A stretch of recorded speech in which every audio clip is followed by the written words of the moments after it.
Yo, t'as adoré la première partie?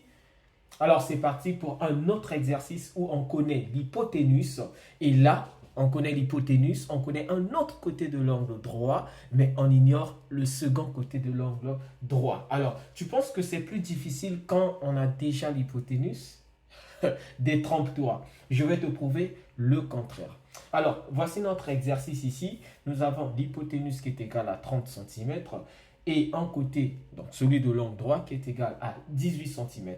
Alors, quelle est la longueur de l'autre côté de l'angle droit?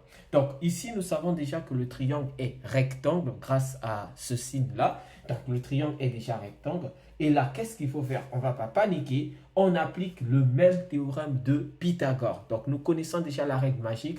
Dès que le triangle est rectangle et on veut déterminer la longueur de l'un des côtés de ce triangle rectangle, le fameux théorème qui nous aide à le faire, c'est le théorème de Pythagore. Donc là, je dois le retenir. Que ce soit l'hypoténuse ou l'un des côtés de l'angle droit, si je connais que le triangle est déjà rectangle, alors je dois passer par le théorème de Pythagore.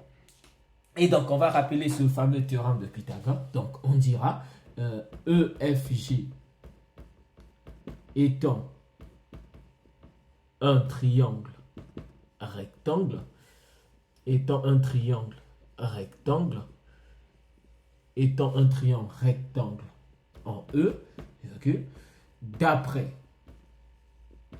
le théorème de Pythagore. Donc, j'écris tout ça parce que la rédaction aussi compte au brevet. Le théorème de Pythagore, voilà, d'après le théorème de Pythagore, qu'est-ce qu'on aura? Le carré de l'hypoténuse, donc c'est-à-dire FG carré ou EGF carré, c'est la même chose, égale à quoi? À EG carré ou encore GE carré plus EFO carré.